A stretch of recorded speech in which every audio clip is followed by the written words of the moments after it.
Sebelumnya, kalian subscribe dulu channel ini agar kalian tidak ketinggalan video terbaru dari channel kami.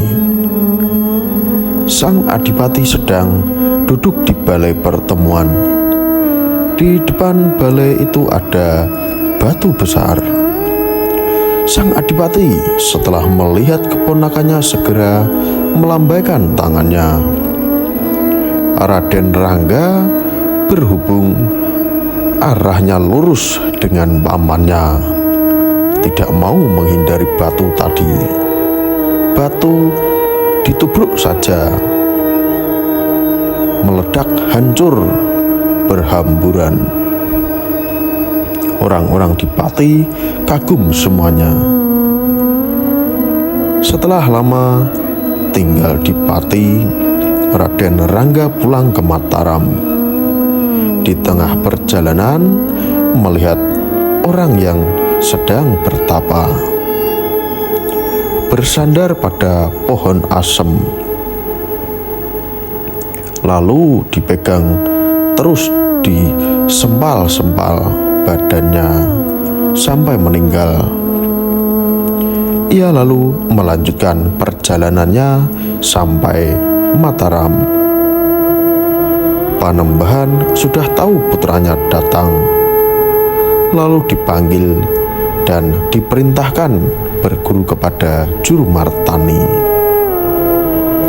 supaya semakin bertambah kesaktian dan kepandaian lainnya. Raden Rangga melaksanakan perintah lalu berangkat ke rumah eyangnya, Ki Juru Martani. Raden berbicara di dalam batinnya, "Aku ini sudah melebihi sesuatu, masih diperintah berguru kepada Eyang Juru. Yang saya pelajari apa? Perjalanannya sudah sampai ke rumah eyangnya. Kiai Juru waktu itu sedang salat di masjid kecil." Raden Rangga menunggu duduk di trap masjid yang terbuat dari batu kumalasa. Batu tadi ditusuk-tusuk dengan jari oleh Raden Rangga. Rasanya seperti menusuk tanah lunak. Batu berlubang-lubang bekas tusukan jari.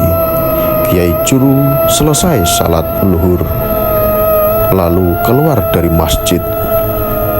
Ia terkejut melihat cucunya menusuk-nusuk jari ke batu. Ki Juru berkata, "Raden Rangga, batu engkau tusuki dengan jari itu apa tidak keras?" Batu tadi seketika menjadi keras ditusuk, tidak bisa.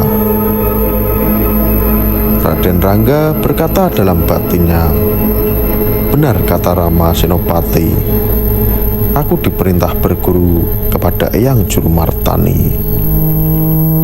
Sesungguhnya orang tua itu tidak boleh diungguli oleh yang lebih muda dalam ilmu kesaktian dan ilmu-ilmu yang lain. Raden mohon wejangan kepada eyangnya. Banyak ilmu yang kemudian diajarkan kepada cucunya." Setelah selesai, Raden Rangga meninggalkan rumahnya. Eyangnya kembali ke Mataram. Adalah di desa Patalan. Di sana ada seekor ular yang amat besar dan ganas, sering menelan orang. Mendengar berita itu, datanglah Raden Rangga ke sana. Segera ular itu mematuk dan membelitnya. Namun Raden Rangga bertahan. Gigitan dan belitannya tidak dirasakan. Ular itu kemudian dibetot-betot hingga mati. Dia terus pulang sampai di tempat tinggalnya, lalu sakit dan akhirnya meninggal dunia.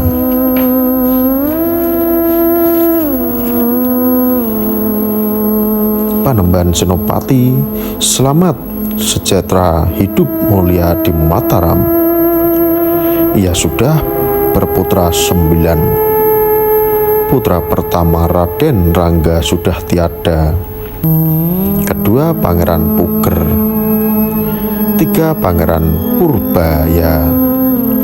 4 Pangeran Jayarangga. 5 Juminah. 6 Panembahan Krapyak. Ketika masih anak-anak bernama Mas Jalang, putra inilah yang diharapkan menggantikannya menjadi raja.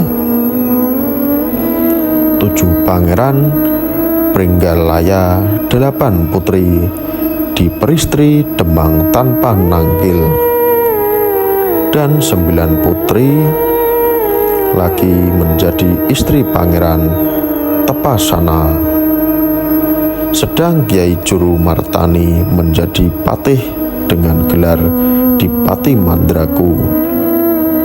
Pangeran Benawa dipajang menjadi sultan baru 1 tahun lalu mangkat digantikan adik Panembahan Senopati yang bernama Gagak Bening.